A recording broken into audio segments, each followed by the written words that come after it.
സാധാരണ ദിവസങ്ങളിൽ ഞാൻ എഴുന്നേറ്റ രണ്ടുപേരും എന്റെ ഒപ്പം എഴുന്നേക്കൂട്ട.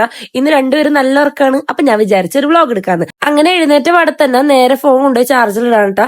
തലേ ദിവസം ഐറ ഫോണിന്റെ ചാർജ് കംപ്ലീറ്റ് തീർത്ത് വെച്ചിട്ടുണ്ടായിരുന്നു. അങ്ങനെ ഞാൻ എന്താ ചാർജിലൊക്കെ ഇട്ടിട്ട് നേരെ ഞാൻ എറാത്തേക്ക് പോവാണ് കേട്ടോ. കുറച്ച് നേരം അവിടെ പോയി ഇങ്ങനെ നിൽക്കും. എന്താന്ന് വെച്ചാൽ ഇന്നത്തെ കാര്യങ്ങൾ എന്തൊക്കെയാന്നുള്ളത് ഇങ്ങനെ പ്ലാൻ ചെയ്യണത്. അങ്ങനെ പിന്നെ അതും ആലോചിച്ച് കുറച്ചു നേരമൊക്കെ അവിടെ നിന്നിട്ട് ഇത്തിരി നേരം മുറ്റത്തൊക്കെ ഇറങ്ങി നടക്കാല്ലേ കേട്ടോ മാമ വന്നത്. മാമ എത്താത്ര വീട്ടിൽ പോയിട്ട് വരാണ്. അങ്ങനെ പിന്നെ ഞാൻ വേഗം കിച്ചണിൽ പോയിട്ട് പുറകുവശത്തെ വാതിൽ തുറന്ന് പുറത്തിറങ്ങിക്കാണ് ഗൈസ്. എന്തിനാന്ന് വെച്ച് കഴിഞ്ഞാൽ അലക്കാനുള്ള പ്ലാനിലാണ് കേട്ടോ. അങ്ങനെ പിന്നെ വേഗം വന്നിട്ട് അലക്കാനുള്ള ഡ്രസ്സൊക്കെ എടുത്തോണ്ടായിട്ട് മിഷേത്തി കൊണ്ടുവന്നിടാണ് കേട്ടോ. ഈ അലക്കെന്ന് പറയുന്നത് എനിക്ക് വലിയൊരു ടാസ്ക് പിടിച്ച പണിയായിട്ട് തോന്നാറുണ്ട് കേട്ടോ. അതായത് നേരത്തെ അലക്കി കഴിഞ്ഞാൽ എന്റെ ഓൾമോസ്റ്റ് പണി കഴിഞ്ഞെന്ന് എനിക്ക് തോന്നാറുണ്ട്.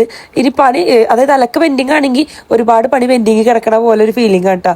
അങ്ങനെ പിന്നെ ഞാൻ പെട്ടെന്ന് തന്നെ അലക്കാനിട്ടിട്ട് വേഗം വന്ന് ഐറാക്ക് കൊടുക്കാൻ വേണ്ടിയിട്ടുള്ള പാലിളപ്പിക്കാൻ വെക്കുകയാണ്. അതിന്റെ ഇടയ്ക്ക് റാഹമോൾ എഴുന്നേറ്റിട്ടുണ്ട്. റാഹക്കുട്ടി എഴുന്നേറ്റ് അവിടെ തന്നെ മാമയുടെ കയ്യിലുണ്ട് കേട്ടോ.